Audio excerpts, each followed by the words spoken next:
Bienvenidos to our very first episode between Mi Casa Su Casa Real Estate and La Casita Es Tuya. I'm Melanie. I'm a loan officer and the founder of La Casita Es Tuya. We're here to help turn homeownership dreams into reality.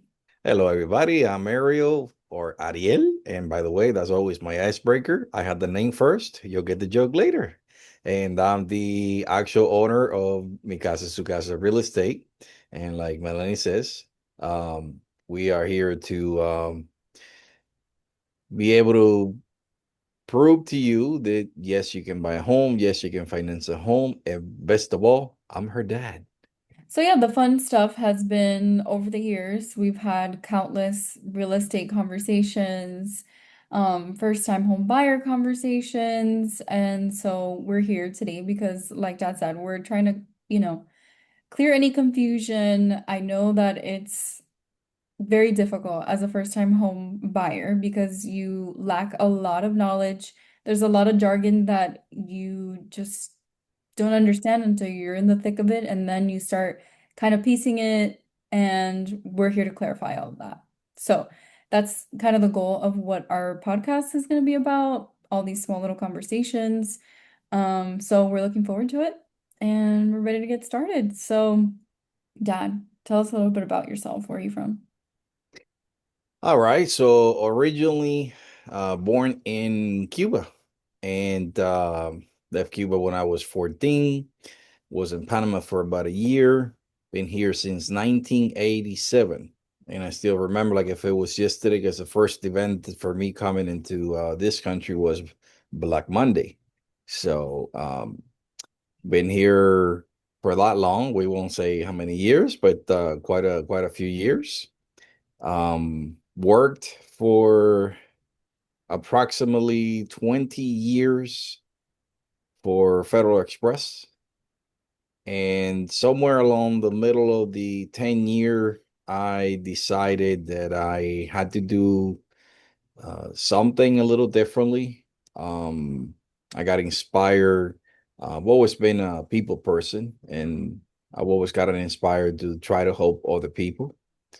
And that's what actually motivated me to get the real estate company going in 2003.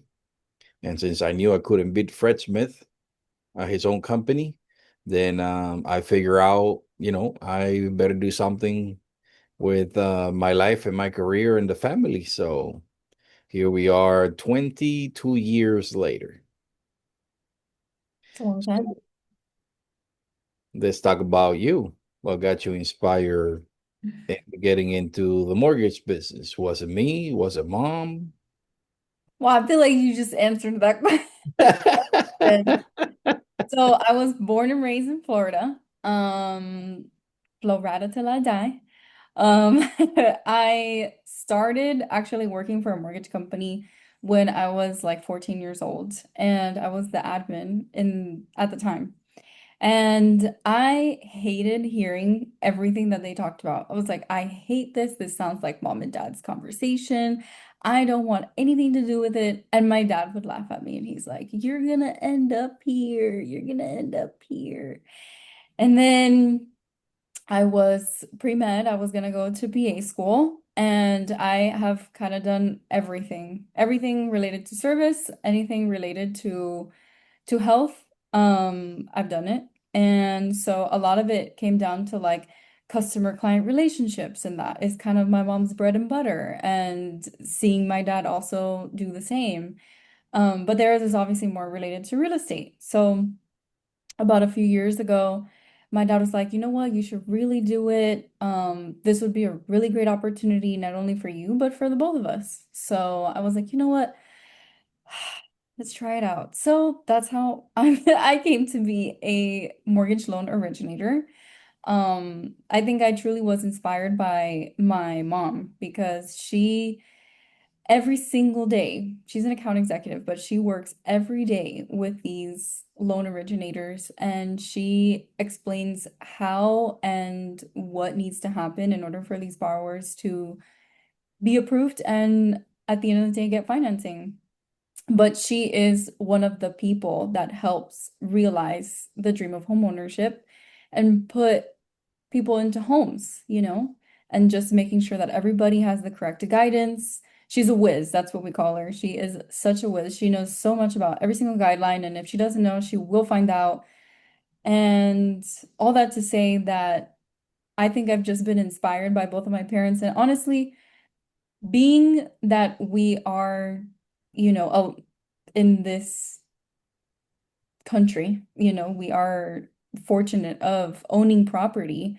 It is a process that was foreign to me, but I did want to start, investing and buying homes and things like that. And I just saw how terrible it was to be a part of the process and not understand anything. And so at this point, I truly love to advocate. And I think that that's what, of course, aside from my mom, has really helped me and has continued to be my reason for why I enjoy this industry is the ability to advocate for individuals. Bravo. Okay, so you told us a little bit about your journey with real estate. How did you come up with the name Mi Casa Su Casa Real Estate?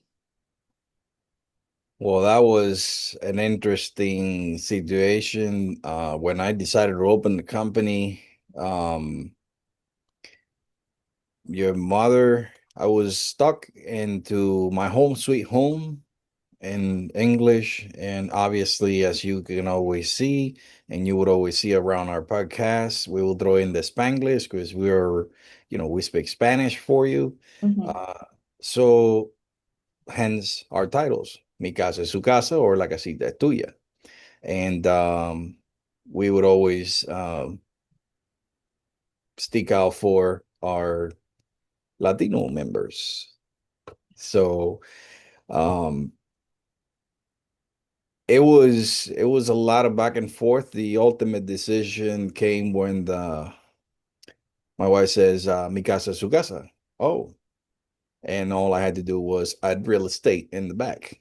So I remember we made a lot of fun. we made a lot of fun out of this thing, trying to make this name. It was really, really, really funny. Yeah, when you were thinking about opening up a brokerage, we were like, "Oh, it should be this," and you were like, "No, we are not gonna name it that." We It we was will not share what the names were. They were very. no, no, no, no.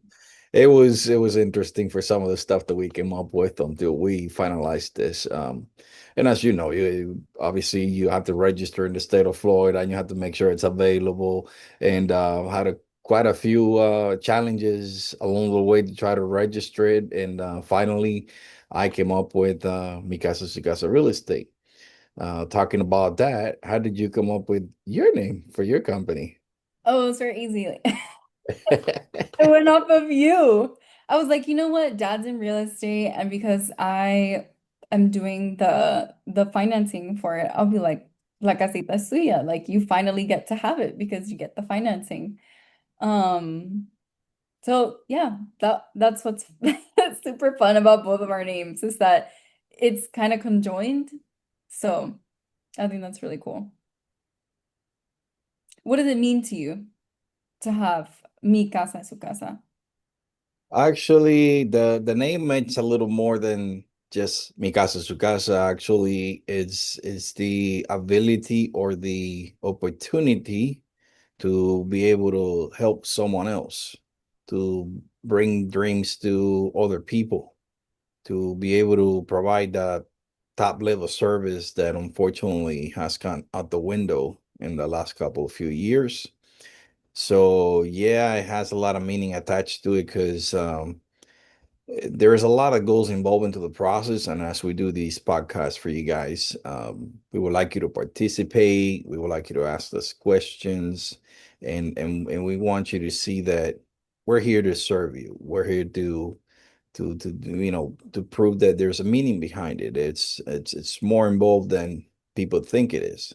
And why be in trouble when there's no need? So if you have the people with the experience behind you, it's going to be a very smooth transaction for you. So for me, for the name of the company with the value that we provide for you, it's it's going above and beyond and providing a service that you'll have to talk about for years, and we'll do stories about some of our clients and things like that. I have clients that have been with me for 22 years. They're still coming back today because it's always about you. It's not about us. Mm. How about you? When I think about La Casita Es Tuya, I think the meaning for me is we did it. We did it. We got you to closing. Um, the house is finally yours. And I intended it for it to be in Spanish because I do love speaking Spanish and it's just closer to home for me. And also especially because my dad has it in Spanish as well. Um, but I think of it as like I advocated for you and we're here, we're at the closing, we did it. And it was something that we did together. Mi gente. Yeah. So, I got a question for you. hmm After all these years of your father trying to tell you to do this or do that, um, what does it feel learning and working with your father today, or alongside your father today? It's fun, but it's also very frustrating. It's fun because I get to yell at you. No, I'm just kidding. It's Hmm. True. Very it's true. fun because It's fun because I always get to tell you, my in the end. yeah. No, I think it's fun to work with you because we collaborate really well on what situation the client is going through and how to, formulate something good for them. Um, and I think that it's great that we put aside time to have conversations about hey, this is what's going on with the client. Hey, this is what's going on with the financing. Hey, what are we doing here? But we're both always on the same page. We're like, hey, I need to loop you in on this. You need to know about X, Y, and Z. So I think it's really great because typically you could have issues if you work with someone that's just not as communication heavy, but we really are. So I definitely appreciate that from the both of us. The frustrating part is that We some have our moments. we have our moments. Yeah. And like if there's something that comes up that is unexpected, right? Which we'll get into because we do have some crazy stories. Even though we have good stories, we do have crazy stories. But it's never like, oh, you didn't do this, oh, you didn't do that. It's more of like, oh my gosh, we cannot believe that this happened. Like, how are we gonna fix this? And it's frustrating because sometimes I may not have all the knowledge or all the experience, and I'm like, oh, I think it should be this way. And then Dad's like, no, it definitely should be this way. And I don't understand. So it's frustrating because I'm like, okay, I guess, we need to figure out like what the middle ground is, and I need more information. So that's my answer. What is your answer for this question? Well, I must admit, is finally a turnaround from you working with me, Mhm. finally, and it's a challenge. The This good is thing my is dad's dream, by the way. Like my dad's dream is for us to work together. Like she he's was been trying to saying graduate for from a high school. We've long been trying time. to get her to getting here, but it took a little while. Took a little while. It came around, hmm and We're here now. the challenge, I must say, even though I keep up with the times, the challenge is sometimes it beats me up because of the technology. So, Oh, uh, social media. hmm yeah. So she's always helping with the social media and all the things. You're not supposed to do that. Okay. So, because what I think versus what the reality is are two totally different things. hmm So, but it's a great team. It's a great experience. Not because it's my daughter, it's because um, when I started in the business, and probably many agents would probably tell you the same thing. There's no help when you start. Nobody wants to help you. So being able to pass on knowledge while challenging, it's a great opportunity to pass on the knowledge to, because ultimately what we both have to do is what? Help the consumer, help the Right. customer understand the difference between the truth and all the misconception and all the lies that are out there. Yeah. So, well, and hopefully, as we do these podcasts and information, and you guys understand and start following us, you'll see. The more information you have, the better it is for you, and then you'll be able to tell who's telling the truth and who's not. And hopefully, you'll be calling us to be Mm. able to work with you. So there's so many things that we have to talk about. Is and so proud of us and especially you that she handles most of the technology stuff behind the scenes. Yep, and she can tap on the shoulder and I can vouch definitely for myself. yep, because there's a lot of stuff that goes on behind the scenes. And it's not that we want recognition, it's just that in order to provide simple information, there's a lot of things that go mechanically. Just to start this one today, we had challenges. Yes, So many technical issues to start. You know, like it's the first time for everything kind of thing. You get a little nervous. You're like, "Ah, I have to restart that intro," and it's fun, but it is a lot of work. sure is. So yeah, it's a pleasure to have you working with me now, and hopefully we can impact many of you in your lives to be able to create the American dream. And as I always tell all my customers, you start as a customer, you become a family, and you stay with us as a family. All my 22 years of being in the business, I have many friends, many families. Started as a customer, and it says a lot when your own customer does not leave you.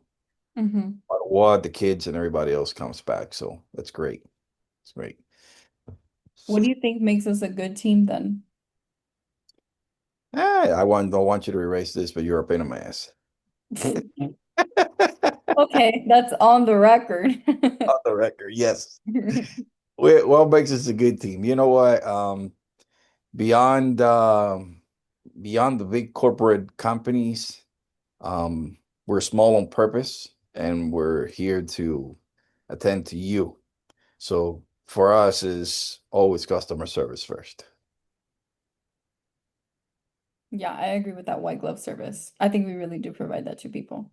And we'll tell you about experiences. For example, Melanie is personally going right now buying a first time home buyer house. Yeah. And those will be topics of conversations. And the things that we'll talk about are actually, we won't be able to name any names in particular for clients, but we'll be able to tell the stories Mhm. of things that are happening and that shouldn't be happening and that you need to know in order to protect yourself. Yeah, 100%. So we are going to get into the kind of like the nitty-gritties on the next podcast as they come. And what we would love from all of you is to, our information will be at the end, and we would love for you to, uh, Call us, email us, send us yes, a message on Instagram, follow us. Um, we're excited. We're excited to record these and see what your feedback is. Make an impact. You know, if you don't work with us, that's okay. You're getting information from us. But that is the point of why we're doing this, right? Like we want to make sure that consumers in general are informed. There's a lot of misinformation out there, and there's a lot of professionals that we have spoken with that also say the same thing. So we're like, we need to change this because this is not good.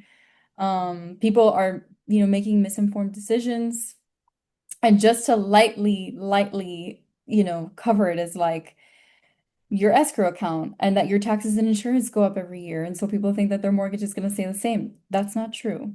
it's not true. Not true. And that's something that a lot of originators do not share with their buyers. So they qualify them on one mortgage payment, but that's going to continue to go up every single year, you know? Yeah, So that's just a little tidbit, but we're going to cover more of that later on. of course. We would love to debunk myths and prove to you that, hey, We can do if it and we're going to do it together. we're gonna do it a little bit at a time, and we would love for you guys to work with us. If you don't, like Melanie says, at least you got the information. We would always tell you if you work with somebody who you love and trust and like, so be it. Go for it. If not, we're here for you. So we're only a phone call away or a message away or whatever you need. So, all right. Sounds good. And Nos vemos en el próximo. el Woo! próximo, cafecito. Oh, Cafecito. This was my cafecito time. background, it's a little bit black, my cafecito. All right, bye, guys.